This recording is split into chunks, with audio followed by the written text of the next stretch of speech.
और देश के 8 राज्यों के 1 दर्जन से ज्यादा शहरों में आज एनआईए ने एक साथ रेड किए।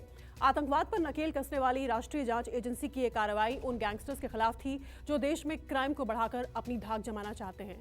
लेकिन एनआईए की इस ताबड़तोड़ मेगा छापेमारी के बाद सवाल उठे कि आखिर गैंगस्टर्स को लेकर एनआईए इतनी ज्यादा संजीदा और सख्त क्यों है। और इस सवाल का जो जवाब हम आपको दिखाने जा रहे हैं उसे सुनकर आप हैरत में पड़ जाएंगे। ये रिपोर्ट देखिए।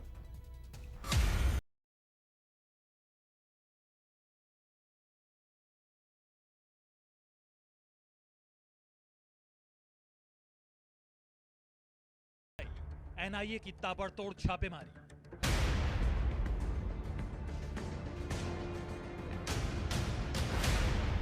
आठ राज्य, 23 शहर, 70 ठिकाने। अपराधी ढूंढ रहे हैं छिपने के बहाने।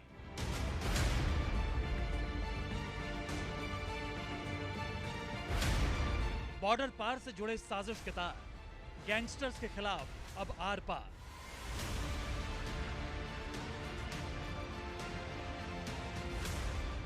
आतंक और गैंगस्टर के गठजोड़ के खिलाफ राष्ट्रीय जांच एजेंसी यानी एनआईए की यह सबसे बड़ी कार्रवाई है। देश के 8 राज्यों के करीब 2 दर्जन शहरों के 70 से ज्यादा ठिकानों पर एनआईए ने एक साथ दबिश दी और अपने अपने इलाकों में दहशत फैलाने वाले गैंगस्टर और उनके गुर्गों की पूरी कुंडली पलट कर रख दी। एनआईए की रेड के टारगेट पर थे गैंगस्टर नीरज बवाना और लॉरेंस बिश्नोई गैंग के चेहरे और उनकी काली करतूत।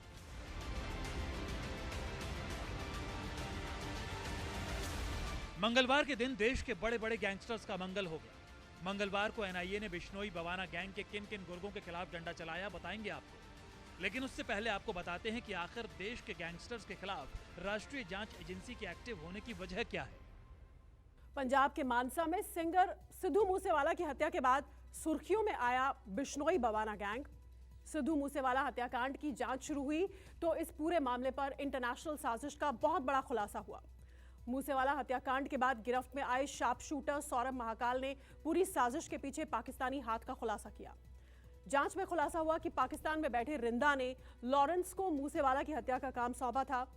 जांच एजेंसियों को हत्याकांड के पीछे आईएसआई का हाथ होने का शक था और जांच एजेंसियां आईएसआई के एंगल से भी जांच कर रही हैं।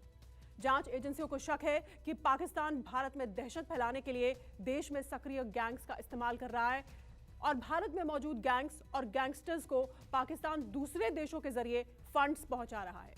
तिहाड़ जेल में बंद कुख्यात गैंगस्टर नीरज बवाना और सिद्धू मूसेवाला मर्डर केस का सूत्रधार लॉरेंस बिश्नोई जेल के भीतर से ही गैंगस्टर किडनैपिंग, मर्डर, एक्सटॉर्शन और यहां तक कि टारगेट किलिंग तक पहुंच गए हैं। इस पूरे मामले में जांच कर रही राष्ट्रीय जांच एजेंसी ये पता लगाने में भी जुटी हुई है कि आखिर इन गैंगस्टर्स को हथियारों की सप्लाई कौन करता है। एनआईए अब पूरे एक्शन में है। एनआईए ने आज उत्तर प्रदेश की राजधानी लखनऊ, प्रतापगढ़ और पीलीभीत में इन गैंगस्टर्स को हथियारों की सप्लाई करने वाले नेक्सस पर एक साथ रेड की। रिपोर्ट्स की माने तो आतंकी समूह गैंगस्टर्स को फंडिंग और हथियार सप्लाई करते हैं। जानकारी के मुताबिक पाकिस्तान की मिलीभगत से नेपाल के रास्ते से भी गैंगस्टर्स को हथियारों की सप्लाई की जाती है। गैंगस्टर्स के पास पंजाब, हरियाणा और राजस्थान के अलावा उत्तर प्रदेश से भी हथियारों की सप्लाई की जाती है। इन राज्यों में लॉरेंस बिश्नोई, दिलबाग सिंह के साथ साथ लखवीर लांडा और गोल्डी बराड़ भी अपनी दहशत फैलाना चाहते हैं। एनआईए ने इन सभी अपराधियों के ठिकानों पर भी छापेमारी की। बताया जा रहा है कि ये पूरी छापेमारी किसी जल्दबाजी में नहीं बल्कि पूरी प्लानिंग और तैयारी के बाद की गई। सूत्रों की माने तो आतंकियों और गैंगस्टर के बीच सिंडिकेट को लेकर कुछ अहम बातें एनआईए को पता चली थी।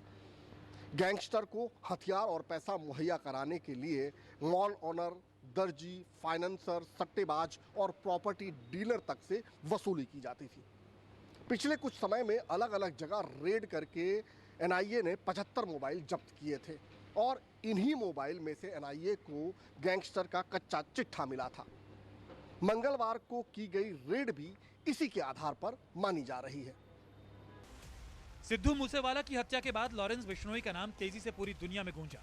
आपको बता दें कि लॉरेंस बिश्नोई जुर्म की दुनिया का वो चेहरा है जिसका सिक्का पूरे देश में जम चुका है और जिसे हिलाना किसी भी गैंगस्टर के बूते की बात नहीं है, क्योंकि उसकी जुर्म की कहानी उसकी उम्र से कई गुना बड़ी है। आपको बता दें कि लॉरेंस बिश्नोई पर 50 से भी ज्यादा मामले दर्ज हैं। उस पर हत्या, डकैती, लूट, फिरौती जैसे कई मामले दर्ज हैं। बिश्नोई पर 2010 में हत्या की कोशिश का पहला मुकदमा दर्ज हुआ था। 2016 में बिश्नोई पर एक कांग्रेस नेता की हत्या का आरोप लगा। कांग्रेसी नेता की हत्या की जिम्मेदारी लॉरेंस बिश्नोई ने फेसबुक के जरिए ली। लॉरेंस बिश्नोई और उसके गुर्गों ने दिल्ली से पंजाब तक दहशत मचा रखी है। रिपोर्ट्स के मुताबिक बिश्नोई का दूसरे अपराधियों के साथ मैक्सिको, इटली और थाईलैंड तक गैंग फैला हुआ है। ये इन देशों में बैठे अपने साथियों के जरिए रंगदारी, ड्रग तस्करी, जमीन कब्जा और हत्याओं को अंजाम देता है। इनके निशाने पर बॉलीवुड सेलिब्रिटीज, पंजाबी सिंगर्स और एक्टर्स होते हैं। लॉरेंस बिश्नोई 2017 से ही जेल में बंद है, लेकिन वो इतना ज्यादा चालाक है कि जेल के अंदर से ही अपने पूरे नेक्सस को चला रहा है। कहते हैं पाप का घड़ा जल्द भरता भी है और फूटता भी है, और पाकिस्तान के साथ मिलकर अपने ही देश को दहलाने की साजिश अब इन अपराधियों पर बहुत भारी पड़ने वाली है। सरकार और जांच एजेंसीज ने देश से गैंगस्टर्स नाम के कचरे को साफ करने की मुहिम तेजी से शुरू कर दी है। Bureau report, news 24।